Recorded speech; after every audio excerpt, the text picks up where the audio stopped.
Fluffy and Miss Lily, the Jam Chronicles. Miss Lily lived in a small cottage at the edge of a green meadow. Each morning the sun shone through her flowered curtains. Fluffy the kitten woke up first. He stretched his paws and gave a little meow. Then Daisy came running down the garden path. At the same time, Bob the milkman came down the lane on his old bike.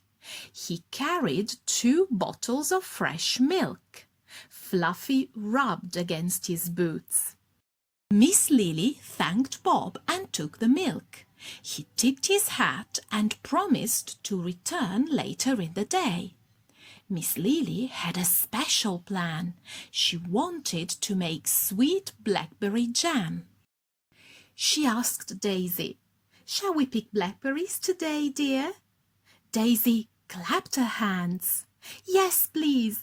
Fluffy leaped into the basket, ready for the adventure.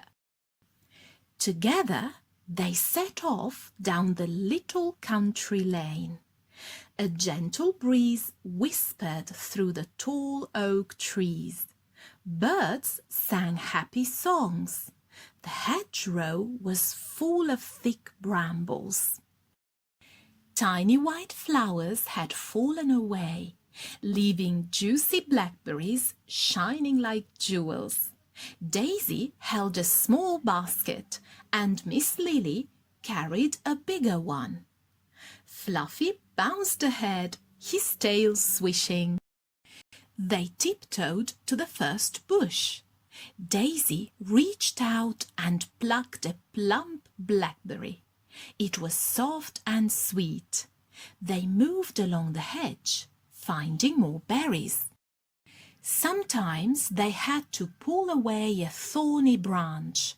Miss Lily showed Daisy how to part the leaves to find the ripest fruit. Soon Daisy's basket was half full. Miss Lily's basket was almost full to the brim. With baskets full, they walked back along the lane. Fluffy trotted by Miss Lily's side. The birds fluttered overhead and butterflies danced around them. Inside the cozy kitchen, Miss Lily put a big bowl on the wooden table.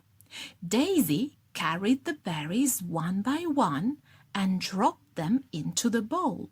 Fluffy watched from a wicker chair. Miss Lily washed her hands.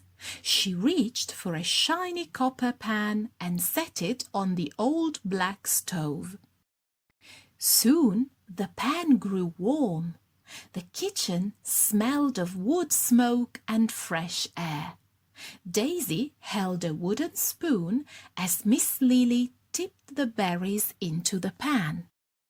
Miss Lily added a little water and some sugar. Daisy watched as the sugar crystals sparkled like tiny stars. Miss Lily stirred slowly.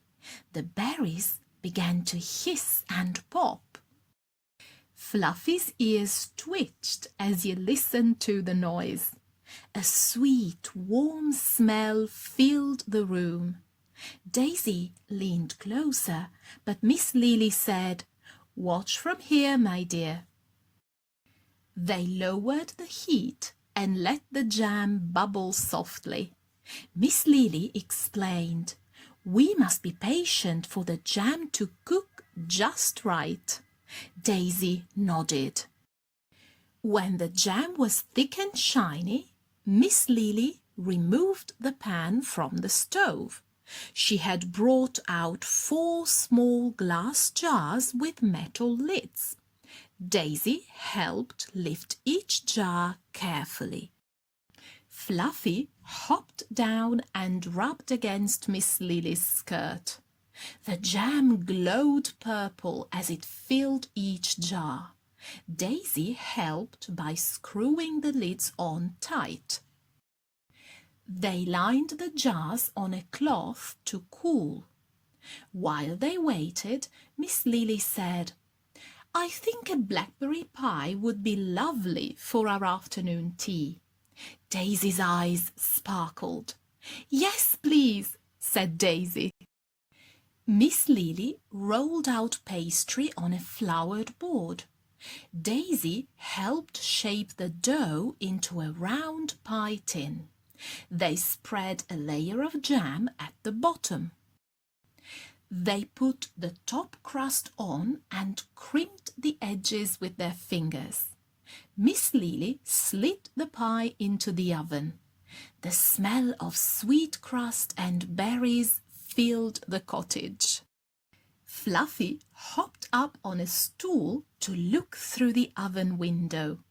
Daisy bounced up and down, saying, "It smells so good." Not long after, there was a gentle rap at the door. It was Bob the milkman, back from his milk rounds. "Good afternoon, Miss Lily," he called. "I smelled something wonderful." Miss Lily opened the door and invited Bob in. Daisy set a plate with a warm slice of blackberry pie on the table. Bob took a bite. His eyes lit up. "Oh, this is the finest pie I have ever tasted," he said. Daisy beamed, and Miss Lily smiled. Fluffy licked a crumb from Bob's hand. Together, they sat by the window and watched the sun sink low over the meadow. In the sweet glow of evening, the little cottage was full of kindness, laughter, and the taste of blackberry happiness.